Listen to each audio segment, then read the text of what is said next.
Guys, kanina pa ako dito. Hindi mapuno-puno yung drum, yung tubig. Sobrang hina. So ngayon gagawin ko, baba ako ulit para tingnan. Tapos ngayon kung ano ang lagay doon, hindi na muna ako babalik doon. Kakain muna ako.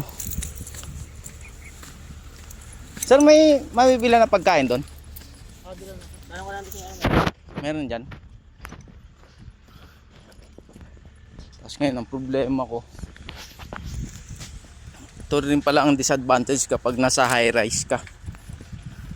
Pag ihi ka na, hindi ka makaihi kasi kitang kita ka, oh.